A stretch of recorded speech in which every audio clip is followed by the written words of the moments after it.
praise the Lord, praise the Lord, praise the Lord, praise the Lord, praise the Lord, praise the Lord, ধন্যবাদ ধন্যবাদ ধন্যবাদ ধন্যবাদ ধন্যবাদ ধন্যবাদ ধন্যবাদ ধন্যবাদ আজ দিনের তোমার নাম ধন্যবাদ দিচ্ছি hallelujah hallelujah hallelujah hallelujah hallelujah ও রাত্রে সমস্ত ভারত মানে লোক তোমার নাম ধন্যবাদ সমস্ত প্রকার ভবিষ্যতের উদ্ধার তুমি করে প্রার্থনা তোমার সেবা করে সুযোগ মধ্যে লোক তোমার নাম ধন্যবাদ দিচ্ছি হালেলুয়া হালেলুয়া হালেলুয়া সাহায্য করা তোমার হাতে আমি যোগ্যতা কাজে সাহায্য করা আমার সেবা কাজে মধ্যে তোমার গ্রামীণ বন্ধু সাহায্য করা হালেলুয়া হালেলুয়া হালেলুয়া হালেলুয়া ও তোমার সেবা কাজে তোমার সেবার উপকার পরিশ্রম স্মরণ হবো তুমি আপনার সূত্র উপাসনা করে তোমার সাহায্য করে এসব তোমার নাম ধন্যবাদ ধন্যবাদ ধন্যবাদ ধন্যবাদ এবং সে আপনার প্রভু কাজে অনেক বড় হবে আমার কথা প্রভু আমি আপনাদের করা hallelujah hallelujah hallelujah hallelujah hallelujah hallelujah যদি আমরা সমস্ত প্রকার বন্ধনদের মুক্ত হবো এবং তোমার রাজ্যকে অনুযায়ী করি অব্যবহৃত মধ্যে সাহায্য করা hallelujah hallelujah hallelujah hallelujah hallelujah সহকার সম্মত জাতি অল্প তুমি ক্ষেত্রে প্রথমন করবো প্রভুতি আগমন প্রভু হবন করা প্রভু আমার ক্ষেত্রে ক্ষেত্রে সব সমস্ত প্রস্তুত হয় তুমি সাহায্য করো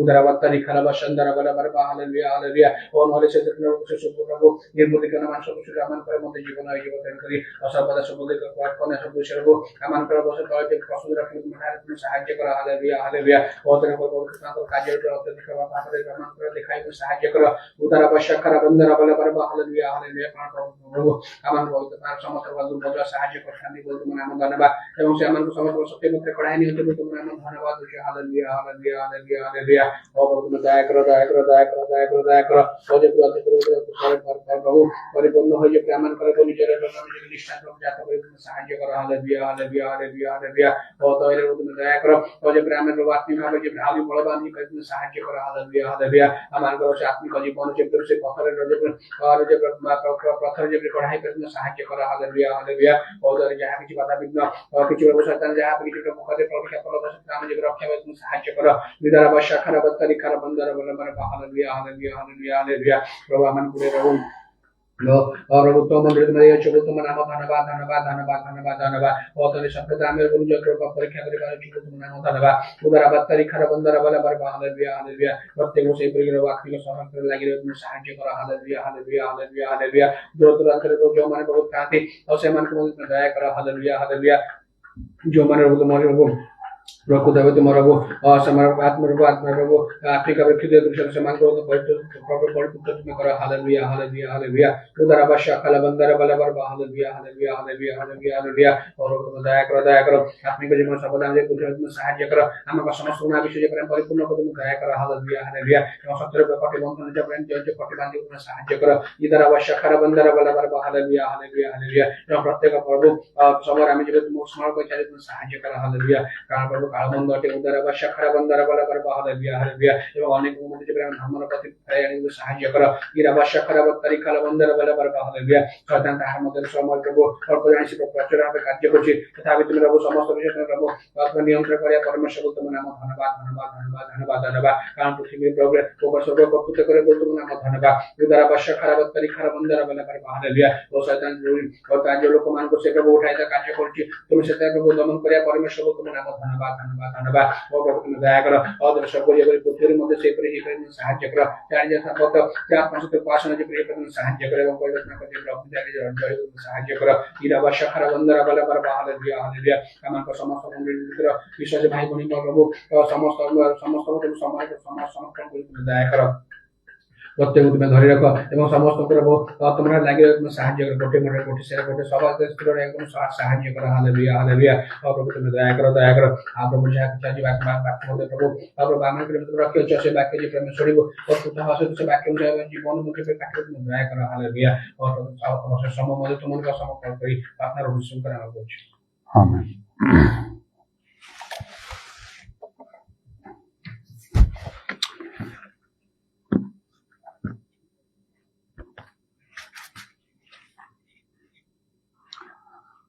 आदि पुस्तक 41 पर्व 38 ଆଉ 39 पदरे लेखा अछि तरे फारो अपना दास मान को कहले आम्भे माने कि यांक परि पुरुष आउ पाई परिबा यांक ठारे परमेश्वर को आत्मा अछंती तो फारो जोसेफ को कहले परमेश्वर तुमको ए समस्त जणाई अछंती एणु तुम परि बुद्धिमान और ज्ञानी कई नाही जोसेफ परी किए हु इज लाइक जोसेफ आज 10th सीरीज तार 10म अनुक्रम जोसेफ संबंध में किसी विषय मु कहवाक चाहूँगी। प्रकृत में से गोटे विशेष लोक थे प्रभु जहाँ विशेष कार्य कले एवं तांको उन्नत कले आउ जो लोक मानकु जगतर प्रथा अनुसार जहाँ पूर्व समय मध्यपरी आथिला से माने आउ नीच आउ जातिर गोष्ठीर बोली लोक मैंने मन करते कारण से माने पशुपालक थे पशुपालन से व्यवसाय थिला आउ से मिशरीय लोक मान द्वारा से माने घृणित थिले मात्र एपरी लोकंकु परमेश्वर जे जने श्रेष्ठ लोक परिणत कले से समस्त मिशर देश रे तांको परि आउ केही नथिला जेतले प्रभुंकर समय पहुंचला प्रभु एपरी कार्य तांको परि साधन कले जो सब स्वप्न गुड़िक द्वारा प्रभु तांको कथा कहिथिले से जने बालक थिबा समय आउ से सब को सफल कले प्रभु परिस्थिति तांकर पूरा विपक्ष रे गला अति प्रतिकूल हला मात्र प्रभु तांको रक्षा कले प्रभु वाक्यर प्रतिज्ञा अनुसार प्रभु तांको विश्वस्त लोक मानकु एपरि रक्षा करंदी समानकर मस्तक गोटे केश नष्ट हुए नाही एपरि भाव रे प्रभु तांको रक्षा कले अनेक प्रकार क्लेश दुख भितर से गले मध्य से प्रभु को छाड़िले नाही आउ प्रभु मध्य तांको संगरे रहिले जहाँ आदि पुस्तक 39 पर्व 2 पद लिखा होछि मात्र सदा प्रभु जोसेफंकर सहवर्ती थिले एणु से भाग्यवान हेले से जने भाग्यवान प्रॉस्परस मैन से थिले हेले एही पारिले ता केवल प्रभु को आडू हेला से बहुत पाठ पढ़ी बोली कि से प्रॉस्परस भाग्यवान हेले नाही जने शासनकर्ता हेले नाही गवर्नर बा रूलर हेले नाही मिस्र देश रे एटा पई निश्चय केते योग्यता दरकार शिक्षा दीक्षा सबू आवश्यक मात्र केवल प्रभु तांकर संगे थिले आउ तेणु आउ से भाग्यवान हेले एते आउ ऊपर को से उठी पारिले जहाँ पाई निजे से कौन सी प्रकार उद्यम करना चेष्टा करना बड़ हवा पाई सम्मान्य लोक हवा पाई निज को प्रतिष्ठित करने एपरी कौन सी आउ कार्य से करना बड़ चाकरी करुनथिले कौन सी बड़ व्यवसाय करुनथिले मात्र जो तांको से समस्त मिस्र देशर शासनकर्ता आउ गवर्नर कराला कौन तांकर अभाव थिबो तेणुकर तो लिखाला से भाग्यवान हेले से प्रॉस्परस मैन सब किसी विषय तांकरी ही गला एपरिक जेतोले तांकर पितृगृह समस्त आसिले आउ सेठिकार से समय राजा फारो मिस्र देशर सबुठारु श्रेष्ठ उत्तम बेस्ट लैंड गोशन प्रदेश से बास करने निमंते देले ए समस्त केवल प्रभुंकर कार्य एवं मध्य प्रभु सेपरी कार्य करि पारंती कारण से परमेश्वर ठारे मुखापेक्षा नहीं कौन सी अधर्म नहीं और तांकर परिवर्तन नहीं जे मनीष रूप धारण कर जगत को आसिले तांको नाम जीसु दियागला आउ लोक माने कहले इमानुएल आमान को सहित ईश्वर से ईश्वर मनीष मान सहित रहिले से जीसु काली आज चिरकाल समान अटंती आज मध्य प्रभु सेपरी जोसेफंक प्रति जेपरी करागला सेपरी करिया पई से चाहुछंती आउ खोजुछंती लोकंकु किए से जोसेफ परी अच्छी who is like Joseph who is like Paul पाउलों ठारू आरंभ करिछि मो ए सीरीज आज मो 10th सीरीज 10म अनुक्रम रे मो आसीछि पाउलों परी किए पितरंक परी किए स्टीफानक परी किए सामसन परी किए मसांग परी किए जेहोशुआ परी किए नोहंक परी किए अब्राहम परी किए जीसुंक परी किए गतकाली अब्राहम को परी किए कही आउपरी 9टा पर आज जोसेफंक परी किए आमने आम विषय जहा कि चिंता करूना कहीं जेपरी धारणा मानकर थाउ कि लोकंकर धारणा थाउ भल कि मंद किंतु प्रभु मुख आम कौन कहे कौन सतरे प्रभु आम संगे अच्छा आम सब दुख आनंद परिणत हम कारण लिखा से अपना संतोष पात्र को ज्ञान विद्या और आनंद दियंती उपदेशक 2 पर्वर शेष 26 पदरे एक कथा लिखा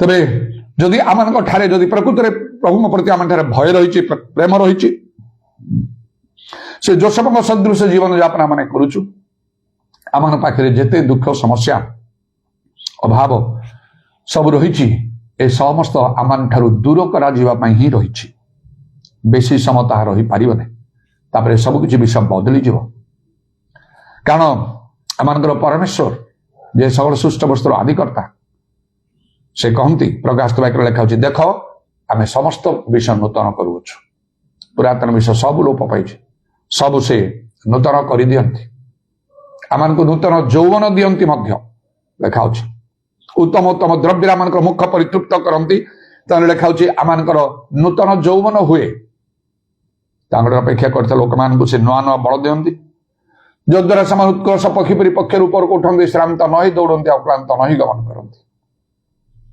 एवं गीत संगीता 91 पर्वर से संसार लिखा आम दीर्घायु दे परितृप्त करवा से दीर्घायु प्रदान करती प्रभुकर धन्यवाद हो ताले आम को से जोसेफ परी हवा को चारिटी कथा विशेष भाव में मु जोसेफ संबंध में कहवाई चाहूँगी जद्वारा आम प्रभु दृष्टि से जोसेफ परी देखा प्रति से जो रूप कर से रूप करें कारण संकल्प मार्ग आमर संकल्प आमर मार्ग ठार उच्चतर पृथ्वी आकाश मंडल तेमंत उच्चतर जिसाय 55 पर्वर 8-9 पदर जहाँ लिखा तदनुसार प्रभुंकर लिखा सदा प्रभुंकर कार्य कर समय जो प्रभुंकर समय पहुंच प्रभु से करेंगे पूर्वर नुहे कि नुहे से परफेक्टली टाइम मेंटेन करते दाऊद कहते मोर समय सब तुम हस्तगत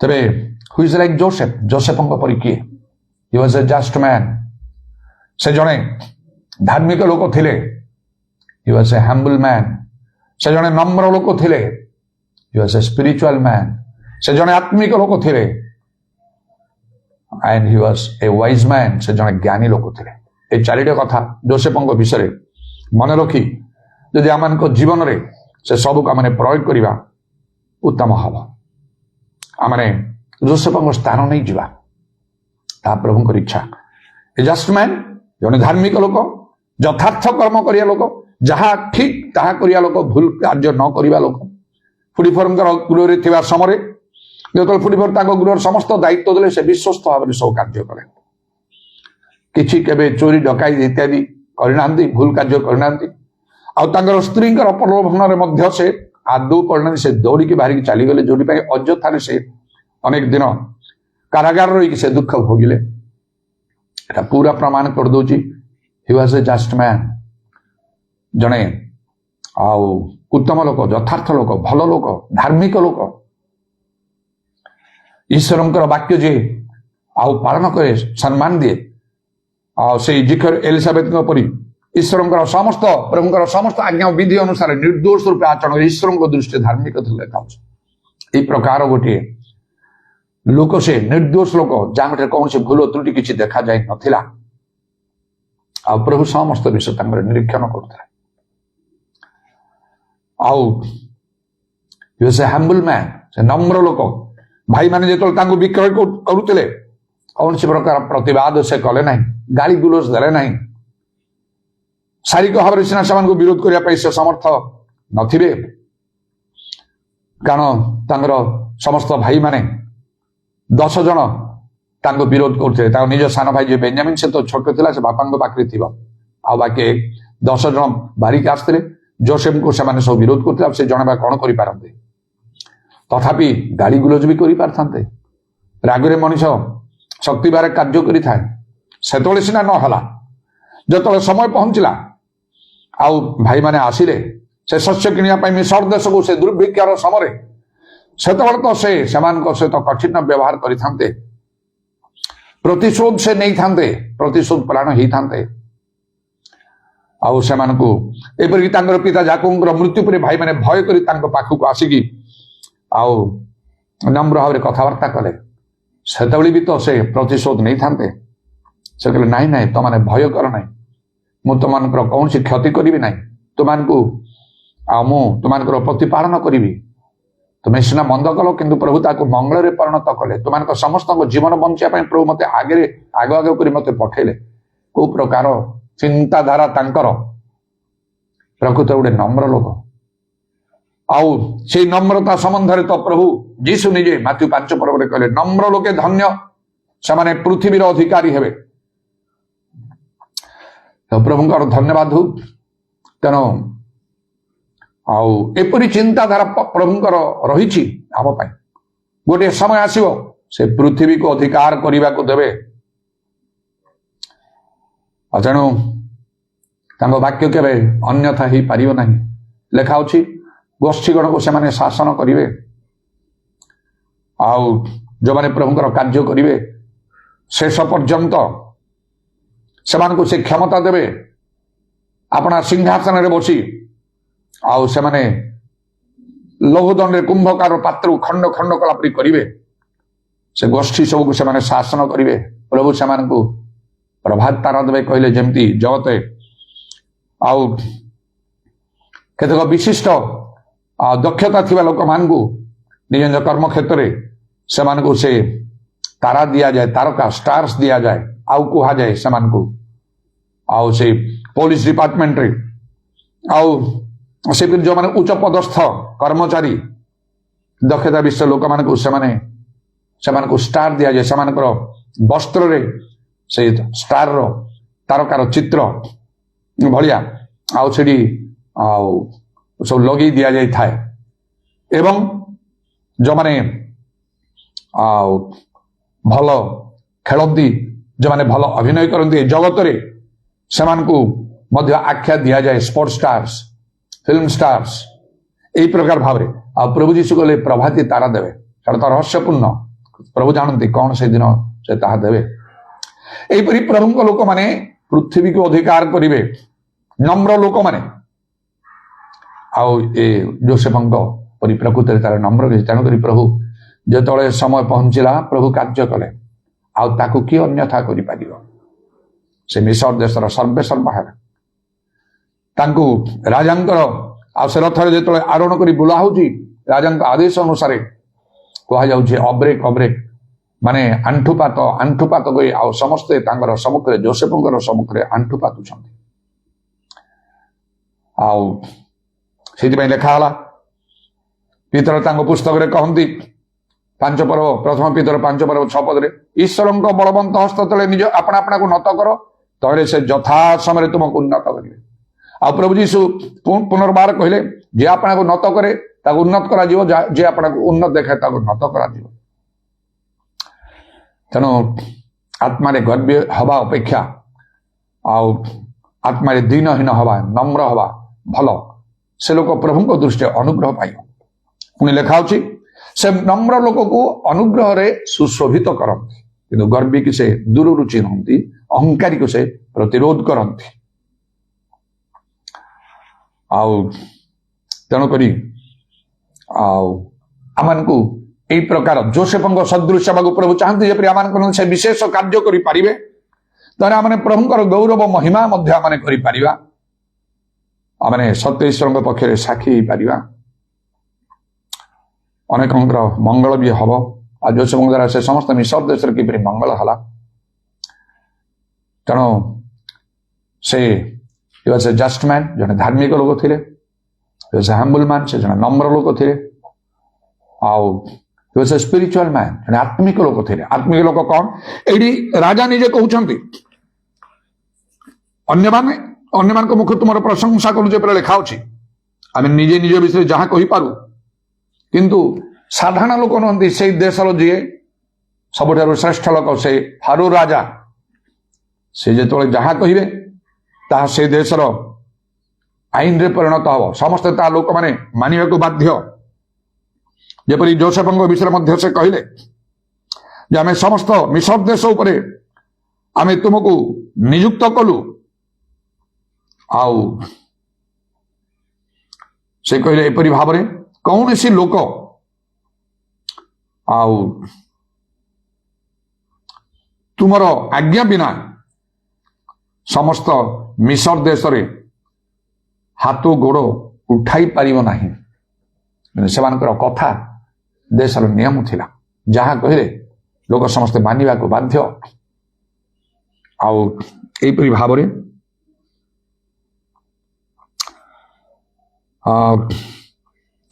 ଯୋଉ କାର୍ଯ୍ୟ ଆଉ ତାଙ୍କ ପାଇଁ କରାଗଲା, ଆଉ ସେ ରାଜା ବିଶେଷ ଭାବରେ ତାଙ୍କୁ ଆଉ କଣ କହିଲେ ନା ଏହାଙ୍କ ଠାରେ ପରମେଶ୍ୱରଙ୍କ ଆତ୍ମା ଅଛନ୍ତି, ଏହାଙ୍କ ପରି ପୁରୁଷ ଆଉ ଆମେମାନେ କି ଏହାଙ୍କ ପରି ପୁରୁଷ ଆଉ ପାଇପାରିବା, ଏହାଙ୍କଠାରେ ପରମେଶ୍ୱରଙ୍କ ଆତ୍ମା ଅଛନ୍ତି। ପ୍ରଭୁ ଯୀଶୁ କହିଲେ ଯେ ଆତ୍ମା, ପବିତ୍ର ଆତ୍ମା ତୁମାନଙ୍କର ସଙ୍ଗରେ ଅଛନ୍ତି, ମାତ୍ର ସେ ତୁମାନଙ୍କର ଅନ୍ତରରେ ରହିବେ। ଆମମାନଙ୍କୁ ଚିନ୍ତା କରିବାକୁ ହବ, ଆଜି କଣ ଈଶ୍ୱରଙ୍କର ଆତ୍ମା ଆମମାନଙ୍କର ଅନ୍ତରରେ ଅଛନ୍ତି। ପବିତ୍ର ଆତ୍ମା ଆମମାନଙ୍କର ଅନ୍ତରରେ ରହିବା ଆବଶ୍ୟକ। ଯୋହନ 14 ପର୍ବ ତାର 17 ପର୍ବର ଶେଷରେ ଲେଖା ହେଲା, କାରଣ ସେ ତୁମାନଙ୍କ ସାଙ୍ଗରେ ଥାନ୍ତି, ପୁଣି ସେ ତୁମାନଙ୍କ ଅନ୍ତରରେ ରହିବେ। He is with you, but he shall be in you. ପବିତ୍ର ଆତ୍ମା କେବଳ ସଙ୍ଗରେ ନାହିଁ, ଅନ୍ତରରେ। ଅର୍ଥାତ୍ ଆମମାନଙ୍କୁ ପବିତ୍ର ଆତ୍ମା ପ୍ରାପ୍ତ ହବାକୁ ହବ, ପବିତ୍ର ଆତ୍ମାରେ ପରିପୂର୍ଣ୍ଣ ହବାକୁ ହବ। ତେଣୁ ପ୍ରଭୁ ଯୀଶୁ ତାଙ୍କର ଶିଷ୍ୟମାନଙ୍କୁ କେତେ ପ୍ରକାର ଶିକ୍ଷା ତାଲିମ ସବୁ ଦେଇ କେତେ କାର୍ଯ୍ୟ ସେମାନଙ୍କୁ ବ୍ୟବହାର କଲେ। ମାତ୍ର ଯେତେବେଳେ ସେ ସ୍ୱର୍ଗକୁ ଚାଲିଗଲେ ସେ ସମୟରେ ଆଜ୍ଞା ଦେଇ କଲେ, ପବିତ୍ର ଆତ୍ମା ପ୍ରାପ୍ତ ହେବା ପର୍ଯ୍ୟନ୍ତ ଜେରୁସାଲେମରେ ଅପେକ୍ଷା କରିଥାଅ। ଆଉ ସେମାନେ ମଧ୍ୟ ବିଶ୍ୱସ୍ତ ଭାବରେ ପ୍ରାର୍ଥନାରେ ଲାଗି ରହିଲେ ପବିତ୍ର ଆତ୍ମା ପ୍ରାପ୍ତ ହେବା ପାଇଁ। ଆଉ ପ୍ରଭୁଙ୍କର କାର୍ଯ୍ୟ ପ୍ରଚାର ଏସବୁ କରିବା ପାଇଁ ସେମାନେ ଆଉ ବ୍ୟଗ୍ର ହେଲେ ନାହିଁ। ସେହିପରି ଯେଉଁମାନେ ପ୍ରଭୁଙ୍କର କାର୍ଯ୍ୟ କରିବା ପାଇଁ ଚାହାନ୍ତି, ଉପଯୁକ୍ତ ଭାବରେ ପ୍ରଭୁଙ୍କର କାର୍ଯ୍ୟ ଯେପରି ସାଧନ କରିପାରନ୍ତି, ଆଉ ସେ ସମସ୍ତ କର୍ମ ପ୍ରଭୁଙ୍କଠାରେ ଗ୍ରାହ୍ୟ, ଏଥି ନିମନ୍ତେ ଶିକ୍ଷା ପ୍ରଚାର କରିବା ପାଇଁ ବ୍ୟଗ୍ର ନାହିଁ, ବ୍ୟଗ୍ର ହେବାକୁ ପଡ଼ିବ ପବିତ୍ର ଆତ୍ମାରେ ପୂର୍ଣ୍ଣ ହେବା ପାଇଁ, ପବିତ୍ର ଆତ୍ମାରେ ପୂର୍ଣ୍ଣ ହେବା ଦରକାର। ଆଉ ସେଦିନ ସେଇ ଫାରୋ ରାଜା ଆଉ ସେ କହିଲେ ଏହାଙ୍କ ଠାରେ ପରମେଶ୍ୱରଙ୍କ ଆତ୍ମା ଅଛନ୍ତି। ତେଣୁ ମୁଁ କହିଲି ହୁ ଇଜ ଲାଇକ୍ ଯୋସେଫ। ଆଉ ଏ ଯୋସେଫଙ୍କ ପରି କିଏ ଯେ ଈଶ୍ୱରଙ୍କର ଆତ୍ମା ଯାହାଙ୍କ ଭିତରେ ଥିଲେ। ବର୍ତ୍ତମାନ ସମୟରେ ଆତ୍ମାଙ୍କର ବୃଷ୍ଟି ହେଉଛି ପେଣ୍ଟିକଷ୍ଟ ଦିନଠାରୁ ଆରମ୍ଭ ହୋଇ ଜୋଏଲ ଭବିଷ୍ୟତ ବକ୍ତାଙ୍କର ବାକ୍ୟ 2 ପର୍ବ, ଜୋଏଲ ଭବିଷ୍ୟତ ବକ୍ତାଙ୍କ ପୁସ୍ତକ 2 ପର୍ବର 28 ପଦ ଅନୁସାରେ ସମସ୍ତ ପ୍ରାଣୀ ଉପରେ ଆତ୍ମା ଢାଳିବା। ଏବେ ପ୍ରଭୁ ସେଇ 2000 ବର୍ଷ ତଳୁ ପେଣ୍ଟିକଷ୍ଟ ଦିନରୁ ପବିତ୍ର ଆତ୍ମାର ବୃଷ୍ଟି ଆରମ୍ଭ କରିଛନ୍ତି। ଏ ବୃଷ୍ଟି ସମୟରେ ମଧ୍ୟ ଅନେକ ପବିତ୍ର ଆତ୍ମା ଦାନ ପ୍ରାପ୍ତ ନୁହନ୍ତି ପ୍ରଭୁଙ୍କ ଲୋକମାନେ। ମାତ୍ର ଯୋସେଫ ଯେଉଁ ସମୟରେ ସେ ଆତ୍ମାଙ୍କର ବୃଷ୍ଟି ନଥିଲା, ଦୁର୍ଲଭ ଥିଲା, ସେହି ସମୟରେ ଈଶ୍ୱରଙ୍କର ଆତ୍ମା ପ୍ରାପ୍ତ ହେଇଥିଲେ।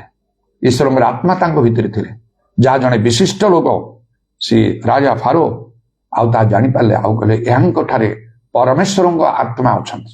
କଣ ଆମ ବିଷୟରେ ଏଇ କଥା କୁହାଯିବ? ଲୋକମାନେ କହିବେ ବିଶିଷ୍ଟ ବିଷୟ ଏହାଙ୍କ ଠାରେ ପ୍ରକୃତରେ ଆଙ୍କ ଠାରେ ପବିତ୍ର ଆତ୍ମା ଅଛନ୍ତି, କଣ ଏ କଥା କୁହାଯିବ? କେତେ ବଡ ଆଉ ଗୁରୁତ୍ୱପୂର୍ଣ୍ଣ ବିଷୟ ତାହା, କେତେ ବଡ ସାକ୍ଷ୍ୟ ସେଇଟା। ଆଉ ବାଇବେଲ ଲେଖା ହଉଛି ଯେଉଁଠି ପ୍ରଭୁଙ୍କ ଆତ୍ମା ସେଠାରେ ସ୍ୱାଧୀନତା, ଯେଉଁଠାରେ ପ୍ରଭୁଙ୍କର ଆତ୍ମା ସେଠାରେ ସ୍ୱାଧୀନତା। ସେଥିପାଇଁ ଆଉ ସେଇ ଆତ୍ମା ଆଉ ଯୋସେଫଙ୍କୁ ସ୍ୱାଧୀନ କଲେ। ସବୁ ପ୍ରକାର ଦୁଃଖ, ଚିନ୍ତା, ବନ୍ଧନ ସବୁ କିଛି ଗୋଟିଏ ସମୟରେ ତାଙ୍କୁ ମୁକ୍ତ କରିଦେଲେ। ସେ ମୁକ୍ତ ଲୋକ ହେଇଗଲେ, ଜଣେ ସାଧାରଣ ଲୋକ ଅସାଧାରଣ ଲୋକରେ ଆଉ ସେ ପରିଣତ ହେଲେ। ସେ ମିଶର ଦେଶର ସର୍ବେ ସର୍ବା ହେଲେ, ଲାଇକ୍ ଯୋସେଫ। ତେଣୁ ଆମେ ଯେତେବେଳେ ଏ ବିଷୟ ଚିନ୍ତା କରୁଛୁ, ପ୍ରଭୁ ଏପରି କାର୍ଯ୍ୟ କରିଛନ୍ତି ସତ କଥା, କିନ୍ତୁ ପ୍ରଭୁଙ୍କର ମନ ଏବେ ବି ଅଛି ସେ ଯୋସେଫଙ୍କ ପରି କାର୍ଯ୍ୟ କରିବା ପାଇଁ। ଆଉ ପ୍ରଭୁ କହୁଛନ୍ତି ତାଙ୍କ ବାକ୍ୟରେ ଯେବେ ଲେଖା ହଉଛି ତାଙ୍କ ଚକ୍ଷୁ ପୃଥିବୀରୁ ଚାରିଆଡେ ନେତା ନେତା ହୁଏ। ପ୍ରଭୁ କହୁଛନ୍ତି କିଏ ସେ ଯୋସେଫ ପରି, କିଏ ସେ ଯୋସେଫ ପରି, ଯାହାଙ୍କ ପାଇଁ ସେ ତାଙ୍କ ସମୟ ପହଞ୍ଚିଲେ ନିରୂପିତ ସମୟରେ ସେ କାର୍ଯ୍ୟ କରିବେ। ଏଇଟା ବି ଆମମାନଙ୍କୁ ମନେ ରଖିବାକୁ ହବ। ଯଦି ଆମେ ସେ ଯୋସେଫ ପରି ଆଉ ସେ ପ୍ରକାର ଲୋକ ନାହାନ୍ତି, ସେଇ କଥା ତ କେବେ କୁହାଯାଇପାରେନି, ସେଟା ସମ୍ପୂର୍ଣ୍ଣ ଭୁଲ। ସବୁ ସମୟରେ ସବୁ ଯୁଗରେ ପ୍ରଭୁଙ୍କ ଲୋକମାନେ ଅଛନ୍ତି। ପ୍ରଭୁଙ୍କୁ ଭୟ କରି, ପ୍ରଭୁଙ୍କୁ ପ୍ରେମ କରି, ପ୍ରଭୁଙ୍କର ବାକ୍ୟ ପାଳନ କରି, ପ୍ରଭୁଙ୍କର ସନ୍ତୋଷଜନକ କାର୍ଯ୍ୟ କରି, ସେ ଯୋସେଫ ପରି ହଉ, ଦାନିଏଲ ପରି ହଉ, ଅବ୍ରାହମ ପରି ହଉ, ନୋହ ପରି ହଉ, ପାଉଲ ପରି, ପିତର ହଉ, ଦାଉଦ ପରି ହଉ, ସବୁ ସମୟରେ ଲୋକମାନେ ଅଛନ୍ତି। ଏବେ ମଧ୍ୟ ପ୍ରଭୁଙ୍କ ଲୋକମାନେ ଅଛନ୍ତି। ଏଇଟା ଆମମାନଙ୍କ ପାଇଁ ଗୋଟେ ବିଶେଷ ଆହ୍ୱାନ ଯେ ଆମମାନଙ୍କୁ ସେ ଯୋସେଫଙ୍କ ସଦୃଶ ହେବାକୁ, ଯେତେବେଳେ ପ୍ରଭୁଙ୍କର ନିରୂପିତ ସମୟ ପହଞ୍ଚିବ ସେତେବେଳେ ସେ କାର୍ଯ୍ୟ କରିବେ। ସେ ସମୟ ପହଞ୍ଚିବା ପୂର୍ବରୁ ଆମମାନଙ୍କର ଦୁଃଖ ଘୁଞ୍ଚିବ ନାହିଁ, ସମସ୍ୟା ଘୁଞ୍ଚିବ ନାହିଁ, ରୋଗ ଭଲ ହବ ନାହିଁ, ଦୁଃଖ, ନିନ୍ଦା, ଅପମାନ ଏ ସମସ୍ତ ଆମଠାରୁ ଅଭାବ ଘୁଞ୍ଚିବ ନାହିଁ, ମଙ୍ଗଳ ହବ ନାହିଁ, ଉପକାର ହବ ନାହିଁ। ସମୟ ପହଞ୍ଚିଲେ ସେସବୁ କିଛି ମଧ୍ୟ ରହିବ ନାହିଁ। ଏଇଟା ପ୍ରଭୁଙ୍କ ଲୋକମାନଙ୍କୁ, ଧାର୍ମିକ ଲୋକମାନଙ୍କୁ ବିଶ୍ୱାସ କରିବାକୁ ହବ। କାରଣ ଲେଖା ହଉଛି ଆମର ଧାର୍ମିକ ଲୋକ ବିଶ୍ୱାସ ଦ୍ୱାରା ବଞ୍ଚିବ। ଯଦି କେହି ପଶ୍ଚାତପଦ ହୁଏ ତାହେଲେ ଆମର ଆତ୍ମା ତାଠୁ ସନ୍ତୁଷ୍ଟ ନାହିଁ। ଯେତେ ଲେଖା ହଉଛି ସଦାପ୍ରଭୁ ଯୋସେଫଙ୍କର ସହବର୍ତ୍ତୀ ଥିଲେ ଏବଂ ଫାରୋ ରାଜା କହିଲେ ଏହାଠାରେ ପରମେଶ୍ୱରଙ୍କର ଆତ୍ମା ଅଛନ୍ତି। ଆଉ ଅନ୍ୟାନ୍ୟ ବିଷୟଗୁଡାକ ମଧ୍ୟ ଯେତେବେଳେ ଆମେ ତାଙ୍କ ବିଷୟରେ ନିରୀକ୍ଷଣ କରୁଛୁ, ଲକ୍ଷ୍ୟ ମାନେ କରୁଛୁ, ପ୍ରକୃତରେ ଆମେ ଜାଣିପାରିବା, ବୁଝିପାରିବା ଗୋଟିଏ ବିଷୟ ନିଶ୍ଚିତ ହବ ଯେ ସେ ବିଶ୍ୱାସରେ ଚାଲୁଥିଲେ। ନହେଲେ ତ ଅନେକ ସମୟରେ ଆଉ କୋଉଠି ସେ କାନ୍ଦିବା କଥା ଲେଖା ହେଇନି, ମାନେ ଦୁଃଖରେ ଭାଙ୍ଗି ପଡି ଏମିତି ମୋ ପ୍ରତି ଘଟିଲା କି ପ୍ରଭୁଙ୍କ ବିରୁଦ୍ଧରେ ଅଭିଯୋଗ କରିବା କଥା ମଧ୍ୟ ଆମେ ପାଉନୁ, ବାଇବଲରେ ଲେଖା ହେଇନି ତାଙ୍କ ବିଷୟରେ। ଆଉ ଫାରୋ ରାଜାଙ୍କର ସ୍ୱପ୍ନର ଅର୍ଥ ମଧ୍ୟ ପୁଣି ସେଇ କାରାଗାରରେ ଥିବା ସମୟରେ ତାଙ୍କର ଆଉ ସହବନ୍ଦୀ 2 ଜଣଙ୍କର ସ୍ୱପ୍ନ ଅର୍ଥ ଯେତେବେଳେ ସବୁ କହୁଛନ୍ତି, ଏସବୁ ଗୋଟିଏ ଧାର୍ମିକ, ପବିତ୍ର, ପ୍ରାର୍ଥନାଶୀଳ ଲୋକ ନହେଲେ ପ୍ରଭୁ ଏଗୁଡାକୁ ଦେବେ ନାହିଁ। କିନ୍ତୁ କେବେ ବି ତାଙ୍କର ପ୍ରାର୍ଥନା ବା କୌଣସି ଆଉ ଏପରି ତାଙ୍କର ଧର୍ମକର୍ମ ସାଧନ କରିବା ସମୟରେ ତାଙ୍କଠାରେ ଦୁଃଖ, ଅଭିମାନ, ପ୍ରଭୁଙ୍କ ପ୍ରତି ଅଭିଯୋଗ କିଛି ବିଷୟ ଦେଖାଯାଉନି। ତ ନିଶ୍ଚୟ ଜଣାପଡୁଛି ଏଥିରୁ ଇଏ ଲୋକ ବିଶ୍ୱାସରେ ବଞ୍ଚୁଥିଲେ, ପ୍ରଭୁ ସଙ୍ଗରେ ଅଛନ୍ତି, ସେ ସବୁ କରିପାରିବେ। ଆଉ ପ୍ରଭୁଙ୍କର ଧନ୍ୟବାଦ ହଉ। ଆଉ ବାଇବେଲ ଲେଖା ହଉଛି ବିଶ୍ୱାସ କରି ସେ ଲଜ୍ଜିତ ହବ ନାହିଁ। ସବୁ କିଛି ବିଷୟର ପରିବର୍ତ୍ତନ ପ୍ରଭୁ ଆଣିପାରିବେ। ମାତ୍ର ଯଦି ଆମେ ବିଶ୍ୱାସରେ ନ ଚାଲୁ ତାହେଲେ ଲେଖା ହେଇଛି ଆଉ ବିଶ୍ୱାସ ବିନା ତାଙ୍କର ସନ୍ତୋଷ ପାତ୍ର ବା ଅସମ୍ଭବ। ସେ ଇସ୍ରାଏଲ ମାନେ ବିଶ୍ୱାସ କଲେ ନାହିଁ କହି ପ୍ରଭୁ ବହୁତ ଅସନ୍ତୁଷ୍ଟ ହେଲେ, ବିରକ୍ତ ହେଲେ, ଆଉ ଶପଥ କରି କହିଲେ ଏ ଲୋକମାନେ 20 ବର୍ଷର ଉର୍ଦ୍ଧ୍ୱ ଝିଅ ସବୁ କାଲେ ଛାଡ଼ିଦେଲେ, ପୁରୁଷ ଲୋକମାନେ କେହି କାନାନ ଦେଶରେ ପ୍ରବେଶ କରିପାରିବେ ନାହିଁ। ଏଇଟା ଅନେକଙ୍କ ପ୍ରତି ଘଟୁଛି, ଆମାନ ପ୍ରତି ମଧ୍ୟ ଘଟୁଛି। ଯେପରି ଆମାନ ପ୍ରତି ଘଟିବ ନାହିଁ, ଆଉ ପ୍ରଭୁ ତାଙ୍କ ନିରୂପିତ ସମୟରେ ତାଙ୍କର ମହତ୍ ସଂକଳ୍ପ ଆମମାନଙ୍କୁ ଜୀବନରେ ସଫଳ କରିପାରିବେ, ଏଥି ନିମନ୍ତେ ଆମମାନଙ୍କୁ ପ୍ରଭୁ ଆଜି ପୁନର୍ବାର ଚେତନା ଦଉଛନ୍ତି, ପ୍ରେରଣା ଦଉଛନ୍ତି, ଉତ୍ସାହ ଦଉଛନ୍ତି, ଆହ୍ୱାନ ଦଉଛନ୍ତି, ସତର୍କ କରାଉଛନ୍ତି। ଯଦି ଆମେ ସାବଧାନ ହେଇପାରିବା ତାହେଲେ ଭଲ। ଆଉ ତେଣୁ ସେ ଜଣେ Joseph was a spiritual man and then he was a wise man। ସେ ଜଣେ ଜ୍ଞାନୀ ଲୋକ, ପାଠ ପଢି ନାହାନ୍ତି, କୋଉଠି ପାଠ ପଢିବା କଥା ଲେଖା ହିଁ ନାହିଁ, ଏତେ 1000 ବର୍ଷ ତଳର କଥା। ତ ଆଉ ସେ ପଶୁ ପାଳନ କରିବା ତ ସେମାନଙ୍କର କର୍ତ୍ତବ୍ୟ ସବୁ ଥିଲା, ଗୋରୁ, ମେଣ୍ଢା, ଛେଳି ଇତ୍ୟାଦି ସବୁ ପଶୁପାଳନ ସେମାନେ କରୁଥିଲେ। କୁଆଡେ ସେମାନେ ପାଠ ପଢିବାକୁ ଯିବେ? ଯୋସେଫ ବି ତ ତାଙ୍କୁ ବିକ୍ରୟ କଲା ବେଳକୁ 17 ବର୍ଷ, ସେ ତ ବାପାଙ୍କ ପାଖରେ ରହିକି ଭାଇମାନଙ୍କୁ ଆଉ ସେ ମେଷପଲ ଚଳୁଛନ୍ତି ସେଟା ଦେଖିବା ପାଇଁ ସେ ଆସିଥିଲା। ସେ ଆଉ କୋଉଠି ସେ ପାଠ ପଢୁଥିଲା? ତାହେଲେ ମିଶର ଦେଶକୁ ଆସିଲା ପରେ ସେଇଠି ତ ଫୁଡିଫରଙ୍କ ଗୃହ ରହିକି ସେ ଦାସ ଧର୍ମ ସେ କରୁଥିଲା। ଆଉ ତାହେଲେ ତାପରେ ପୁଣି ସେ ତାଙ୍କୁ ରଖା ହେଲା ସେ କାରାଗାରରେ, ଅନ୍ୟାୟରେ ଏପରି କୌଣସି କାର୍ଯ୍ୟ ନ କରି ସେ ଦୁଃଖ ପାଇଲେ। ତ କୋଉଠି ଯାଇକି ପାଠ ପଢୁଥିଲେ? ତାହେଲେ ପାଠ ନ ପଢି, ଯେପରି ଯୀଶୁ ପଣ୍ଡିତ ଥିଲେ, ଏ ଲୋକ ମଧ୍ୟ ଏ ଯୋସେଫ ପାଠ ନ ପଢି ପଣ୍ଡିତ, ଜ୍ଞାନୀ, ବୁଦ୍ଧିମାନ। ଯେତେବେଳେ ଫାରୋ ରାଜାଙ୍କର ସ୍ୱପ୍ନର ଅର୍ଥ କେହି କହିପାରିଲେ ନାହିଁ, ତାଙ୍କ ଦେଶରେ ଜ୍ଞାନୀ ପଣ୍ଡିତ ସବୁ ଯୋସେଫ କହିଲେ। ତାହେଲେ ପ୍ରକୃତରେ ହୁ ଇଜ ଲାଇକ୍ ଯୋସେଫ? କିଏ ଯୋସେଫଙ୍କ ପରି ଅଛି? କିଏ ସେପରି ଜ୍ଞାନୀ ଅଛି? ଆଉ ସେ ସ୍ୱପ୍ନର ଅର୍ଥ ପ୍ରକାଶ କରି ସୁଭିକ୍ଷ 7 ବର୍ଷ ହବ, ଦୁର୍ଭିକ୍ଷ 7 ବର୍ଷ ହବ। ଏହି ସମୟରେ ଦୁର୍ଭିକ୍ଷ ସମୟରେ ଲୋକମାନେ ଯେପରି ଆଉ ପୁଣି ମିଶର ଦେଶ, ସମସ୍ତ ମିଶର ଦେଶ ବିନଷ୍ଟ ହବ ନା, ଏଥିପାଇଁ ସେ ରାଜାଙ୍କୁ ଯେତେବେଳେ ପରାମର୍ଶ ଦେଇ କହିଲେ ଆପଣ ଜଣେ ବୁଦ୍ଧିମାନ ଜ୍ଞାନୀ ପୁରୁଷ ଦେଖି ମିଶର ଦେଶ ଉପରେ ନିଯୁକ୍ତ କରନ୍ତୁ। ଆଦି ପୁସ୍ତକ 41 ପର୍ବର 33 ପଦରେ ଏଇ କଥା କହିଲେ। ଆଉ ତାର ଉତ୍ତରରେ ତାପରେ ଫାରୋ ରାଜା ତାଙ୍କୁ କଣ କହିଲେ? ସେ 39 ପଦରେ ଲେଖା ଅଛି, ତ ଫାରୋ ଯୋସେଫଙ୍କୁ କହିଲେ, ପରମେଶ୍ୱର ତୁମ୍ଭକୁ ଏ ସମସ୍ତ ଜଣାଇ ଅଛନ୍ତି, ଏଣୁ ତୁମ୍ଭ ପରି ବୁଦ୍ଧିମାନ ଓ ଜ୍ଞାନୀ କେହି ନାହିଁ। ଯେତେବେଳେ ଆଉ ଯୋସେଫ କହୁଛନ୍ତି ଆପଣ ବୁଦ୍ଧିମାନ ଜ୍ଞାନୀ ପୁରୁଷ କୁ ଜଣକୁ ଆଉ ଦେଖିକି ଆପଣ ମିଶର ଦେଶ ଉପରେ ନିଯୁକ୍ତ କରନ୍ତୁ, ଜଣେ ଜ୍ଞାନୀ ବୁଦ୍ଧିମାନ ଜ୍ଞାନୀ ପୁରୁଷକୁ। ଆଉ ସେ ରାଜା କହୁଛନ୍ତି ତୁମ୍ଭ ପରି ବୁଦ୍ଧିମାନ ଓ ଜ୍ଞାନୀ କେହି ନାହିଁ। ହୁ ଇଜ ଲାଇକ୍ ଯୋସେଫ, ପ୍ରକୃତରେ ଯେ ଆଉ ଜ୍ଞାନ ଶିକ୍ଷା ନ କରି ଜ୍ଞାନୀ ହେଲେ, ପାଠ ନ ପଢି ପଣ୍ଡିତ ହେଲେ। କୌଣସି ଲୋକ ସେ ରାଜାଙ୍କର ସ୍ୱପ୍ନ ଅର୍ଥ କହିପାରିଲେନି, ସେହି ତାପରେ ଏ ସମସ୍ତ ପ୍ରଭୁଙ୍କ ଆଡୁ ଘଟିଲା। ପ୍ରଭୁଙ୍କର ସମୟ ପହଞ୍ଚିଲେ ପ୍ରଭୁ ଏପରି ଭାବରେ କାର୍ଯ୍ୟ କରନ୍ତି। ଆଉ ପ୍ରଭୁ ସେଇ ଫାରୋ ରାଜାଙ୍କର ମନକୁ ଉତ୍ତେଜିତ କଲେ। ତେଣୁ ସେ କହିଲେ ତୁମ ପରି ବୁଦ୍ଧିମାନ ଆଉ ଜ୍ଞାନୀ କେହି ନାହିଁ। ତେଣୁକରି 40 ପଦରେ କୁହାହେଲା, ତୁମ୍ଭେ ଆମ୍ଭର ଗୃହାଧ୍ୟକ୍ଷ ହୁଅ, ଆମ୍ଭର ସମସ୍ତ ପ୍ରଜା ତୁମର ବାକ୍ୟ ଶିରୋଧାର୍ଯ୍ୟ କରିବେ, କେବଳ ସିଂହାସନରେ ଆମ୍ଭେ ତୁମଠାରୁ ବଡ଼ ଥିବା। ସେଥିପାଇଁ ତ ଲେଖା ଅଛି ଯେ ରାଜାଙ୍କର ହୃଦୟ ଜଳ ପ୍ରଣାଳୀ ସଦୃଶ୍ୟ, ସଦାପ୍ରଭୁ ଯେଉଁଆଡ଼େ ଇଚ୍ଛା ସେଆଡ଼େ ତାହା ଆଉ ସେ ବୁହାନ୍ତି। ଠିକ୍ ସେପରି ଭାବରେ ପ୍ରଭୁ ତାଙ୍କ ପାଇଁ କାର୍ଯ୍ୟ କଲେ। ରାଜା ଫାରୋ ଯାହା କହିଲେ ତାହା ହେଲା। ସେଇଦିନ ଠାରୁ ଯୋସେଫ ବଦଳିଗଲେ। ଆଉ ତାଙ୍କର ସମସ୍ତ କ୍ଲେଶ, ଦୁଃଖ, ଅପମାନ ସବୁ ଚାଲିଗଲା। ମିଶର ଦେଶର ସର୍ବେସର୍ବାସ ହେଲେ। ସମୟ ଆସିଲା ତାଙ୍କର ଭାଇମାନଙ୍କ ସହିତ ସେ ମିଳିତ ହେଲେ, ବାପାଙ୍କ ସହିତ ମିଳିତ ହେଲେ। ତାଙ୍କ ଲୋକମାନେ ସମସ୍ତେ ଆସି ସେଇ ଯୋସେଫଙ୍କ ହେତୁରୁ ମିଶର ଦେଶର ସବୁଠାରୁ ଶ୍ରେଷ୍ଠ ସ୍ଥାନ ଆଉ ସେଇ ଗୋସନ ପ୍ରଦେଶ ସେଇଠି ସେମାନେ ବାସ କଲେ। ପ୍ରଭୁଙ୍କର ଧନ୍ୟବାଦ ହଉ। ପ୍ରକୃତରେ ଈଶ୍ୱରଙ୍କ ଠାରେ ମୁଖାପେକ୍ଷା ନାହିଁ, ଆଉ ବିଶ୍କୁଷ୍ଟ କାଲି ଆଜି ଚିରକାଳ ସମାନ ଅଟନ୍ତି। ତାଙ୍କର କୌଣସି ଅଧର୍ମ ନାହିଁ, ଆଉ ତାଙ୍କର କୌଣସି ଅସାଧ୍ୟ ନାହିଁ। ଆମମାନଙ୍କ ପାଇଁ ସେ ସେପରି ଭାବରେ କାର୍ଯ୍ୟ କରିପାରିବେ। ଆମମାନଙ୍କର ସମ୍ମୁଖରେ ପ୍ରଭୁଙ୍କର ବାକ୍ୟ ଗୋଟିଏ ଆଉ ପ୍ରଶ୍ନବାଚକ ଚିହ୍ନ ଆଉ ରଖିଅଛି। ଆମର ଗୋଟେ ପ୍ରଶ୍ନ କରାଯାଉଛି, ହୁ ଇଜ ଲାଇକ୍ ଯୋସେଫ? ଯୋସେଫଙ୍କ ପରି କିଏ ଅଛି? Are you like Joseph? ତୁମେ କଣ ଯୋସେଫଙ୍କ ପରି? ଯଦି ହେଇପାରିବା ତାହେଲେ ଯୋସେଫଙ୍କର ସମସ୍ତ ଗୁଣ ଗୁଡ଼ିକ ଆମମାନଙ୍କର ନିଜର କରିବାକୁ ହବ। ସେ ଜଷ୍ଟ ମ୍ୟାନ୍, ଜଣେ ଧାର୍ମିକ ଲୋକ ଥିଲେ। ସେ ହ୍ୟାମ୍ବୁଲ ମ୍ୟାନ୍, ଜଣେ ନମ୍ର ଲୋକ ଥିଲେ। ସେ ସ୍ପିରିଚୁଆଲ ମ୍ୟାନ୍, ଆତ୍ମିକ ଲୋକ ଥିଲେ। ସେ ୱାଇଜ ମ୍ୟାନ୍, ସେ ଜଣେ ଜ୍ଞାନୀ ଲୋକ ଥିଲେ। ଜଗତର ଜ୍ଞାନରେ ନାହିଁ, ଜଗତର ଜ୍ଞାନ ଈଶ୍ୱରଙ୍କ ଦୃଷ୍ଟିରେ ମୂର୍ଖତା।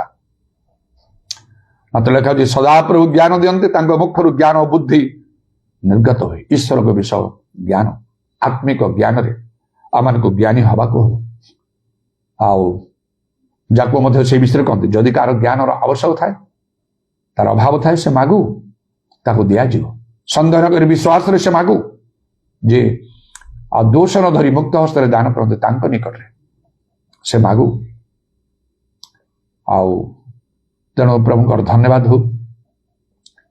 ପ୍ରଭୁ ଯୀଶୁ ପ୍ରକୃତରେ ଆମମାନଙ୍କୁ ପ୍ରେମ କରନ୍ତି। ସେ ଆମମାନଙ୍କୁ ଏପର୍ଯ୍ୟନ୍ତ ଛାଡ଼ି ନାହାନ୍ତି କି ପରିତ୍ୟାଗ କରିନାହାନ୍ତି। କିଏ ଜାଣେ ଆମମାନଙ୍କ ଜୀବନରେ ପ୍ରଭୁଙ୍କର ସେଇ ପ୍ରେରଣା ସଂକଳ୍ପ ଥିବ। ଯଦି ସ୍ୱପ୍ନ ଦର୍ଶନ ଗୁଡାକ ଭାବବାଣୀ ଦ୍ୱାରା ଆମମାନଙ୍କୁ କିଛି କଥା କୁହାଯାଇଛି, ତ ଅଲରେଡି ତା ପ୍ରକାଶ ହେଇଛି ବୋଲି ଆମମାନଙ୍କୁ ଜାଣିବାକୁ ହବ। ଯେପରି ଯୋସେଫଙ୍କୁ ସେପରି ସ୍ୱପ୍ନ ଦର୍ଶନ ଆଗରୁ ଦିଆଯାଇଥିଲା, ସେଗୁଡା ମନେ ପକେଇ ଆମମାନଙ୍କୁ ସ୍ଥିର ରହିବାକୁ ହବ ପ୍ରଭୁଙ୍କ ଠାରେ, ପ୍ରଭୁଠାରୁ ଦୂରକୁ ନ ଯାଇ। କାରଣ ଲେଖା ଅଛି ଯାହାର ହୃଦୟ ସଦା ପ୍ରଭୁଠାରୁ ଦୂରକୁ ଯିବ, ସେ ଶାପଗ୍ରସ୍ତ ହବ। ମରୁଭୂମିରେ ଆଉ ଥିବା ଆଉ ସେ ଝାଉଁ ବୃକ୍ଷ ପରି ହବ। ମଙ୍ଗଳ ଉପସ୍ଥିତ ହେଲା ବେଳେ ସେ ଦେଖିବ ନାହିଁ। ତେଣୁ ପ୍ରଭୁଙ୍କର ସଙ୍ଗରେ ଆମମାନଙ୍କୁ ରହିବାକୁ ହବ, ଲାଗି ରହିବାକୁ ହବ। ଯେପରି ଆମମାନଙ୍କ ଭିତରେ ମଧ୍ୟ ଯେପରି କୁହାଯିବ, ଯୋସେଫଙ୍କ ପ୍ରତି କୁହାଗଲା ପରି, ଆଉ ସଦାପ୍ରଭୁ ଯୋସେଫଙ୍କର ସହବର୍ତ୍ତୀ ଥିଲେ। ତେଣୁ ସେ ଭାଗ୍ୟବାନ ହେଲେ। ସେଇ ଆଦି ପୁସ୍ତକ 39 ପର୍ବର ତାର 2 ପଦ ଅନୁସାରେ, ମାତ୍ର ସଦାପ୍ରଭୁ ଯୋସେଫଙ୍କର ସହବର୍ତ୍ତୀ ଥିଲେ, ଏଣୁ ସେ ଭାଗ୍ୟବାନ ହେଲେ। ଯେ କୌଣସି ପରିସ୍ଥିତି ଭିତରେ ଗଲେ ମଧ୍ୟ, ଯାହା କିଛି ବି ସେମାନେ ହଉ, ପ୍ରଭୁଙ୍କ ନରେ ପ୍ରଭୁଠାରେ ଆମମାନଙ୍କୁ ସ୍ଥିର ରହିବାକୁ ହବ, ମନେ ରଖିବାକୁ ହବ। ପ୍ରଭୁଙ୍କର ବାକ୍ୟ ଅନୁସାରେ ପ୍ରଭୁଙ୍କର ଚକ୍ଷୁ ପୃଥିବୀର ଚାରିଆଡେ ଏଣେ ତେଣେ ଦୌଡୁଛି ଯୋସେଫଙ୍କ ପରି ଲୋକକୁ ଖୋଜିବା ପାଇଁ। ପ୍ରଭୁଙ୍କର ଚକ୍ଷୁ ଆପଣଙ୍କୁ ମଧ୍ୟ ନିରୀକ୍ଷଣ କରୁଛି। ଯଦି ଆପଣ ଯୋସେଫ ପରି ହେଇଥିବେ ତାହେଲେ ପ୍ରଭୁ ତାଙ୍କ ପରି କାର୍ଯ୍ୟ କରିବେ। ଯଦି ଯୋସେଫ ପରି ନାହାନ୍ତି ତାହେଲେ ପ୍ରଭୁଙ୍କର ଚକ୍ଷୁ ହଟିଯିବ ଆପଣଙ୍କ। ନାଇଁ ଏ ଲୋକ ନାହିଁ। ଯେପରି ସେଦିନ ଆଉ ଦାଉଦଙ୍କୁ ମନୋନୀତ କଲାବେଳେ ତାଙ୍କ ଭାଇମାନେ ଯେତେବେଳେ ଆସି ପହଞ୍ଚିଲେ ସାମ୍ନାରେ ଜଣେ ପରେ ଜଣେ, ଆଉ ସାମଲ ଭବିଷ୍ୟତ ବକ୍ତା ମଧ୍ୟ ଟିକେ ଦ୍ୱନ୍ଦ୍ୱରେ ପଡିଗଲେ, କନଫ୍ୟୁଜ ହେଇକିରେ କହିଲେ ଆଉ ଇଏ ବୋଧେ ପ୍ରଭୁଙ୍କର ମନୋନୀତ ଲୋକ, ରାଜା ହବ। ପରମେଶ୍ୱର କହିଲେ ତାର ସରଳ ଦୀର୍ଘତାକୁ ଦେଖ ନାହିଁ, ମାନେ ବାହିକ ବିଷୟ ଦେଖ ନାହିଁ। ପରମେଶ୍ୱର ଅନ୍ତ କଣ ଦେଖନ୍ତି, ମଣିଷ ବାହ୍ୟ ରୂପ ଦେଖେ। ଆକୁ ଆମେ ଅଗ୍ରାହ୍ୟ କଲୁ, ଗୋଟିଏ ପରେ ଗୋଟିଏ ଅଗ୍ରାହ୍ୟ ହେଲେ। ଆଉ ଦାଉଦଙ୍କୁ କହିଲେ ଯେତେବେଳେ ସେ ଆସିଲେ, ଏ ସେହି ଲୋକ, ଏହାକୁ ତୁମେ ଅଭିଷେକ କର। ଆମକୁ ସେଇ ଲୋକ ହବାକୁ ପ୍ରଭୁ ଚାହାନ୍ତି। Hallelujah, praise the lord. ଉଦାରବାନି ଖାରାବା ଶାବାରି କୁରାବା ତ୍ରବାନା ଖାରାବା ଶାବାରି କୁରାବା ତ୍ରବାନା ଖାରାବାନ୍ଦା আল্লাহ রবা। Hallelujah, praise the lord, praise the lord, praise the lord, praise the lord. প্রভু তোমার নামর ধন্যবাদ, ধন্যবাদ, ধন্যবাদ, ধন্যবাদ, ধন্যবাদ। Holi Holi Holi Holi Holi Holi Holi Holi Holi Holi Holi.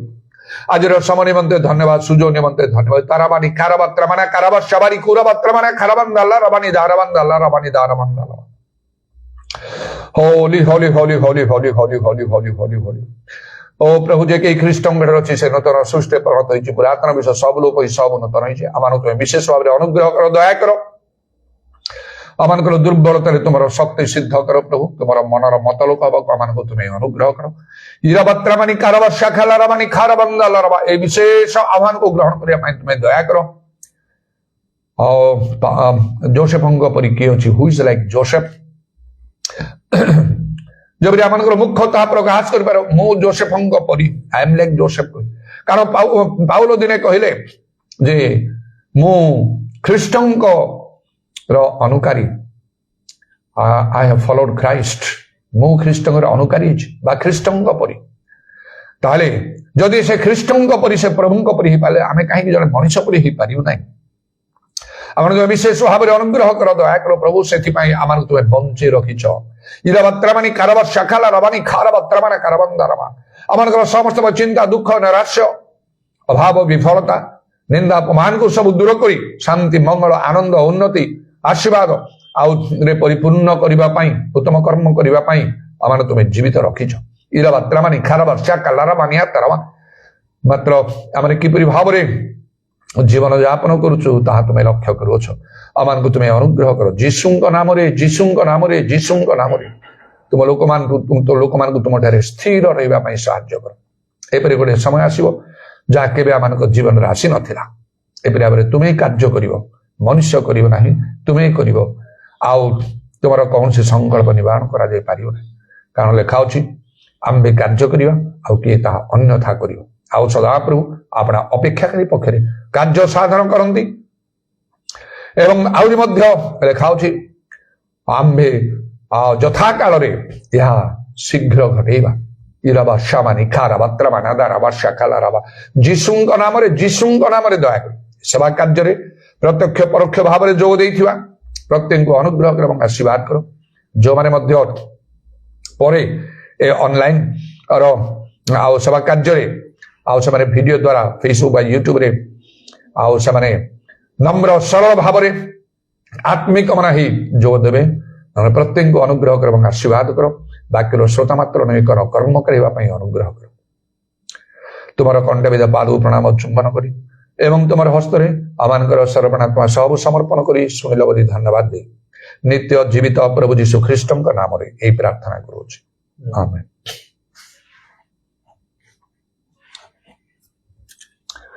Hallelujah, hallelujah, hallelujah, hallelujah, hallelujah, hallelujah, hallelujah, hallelujah,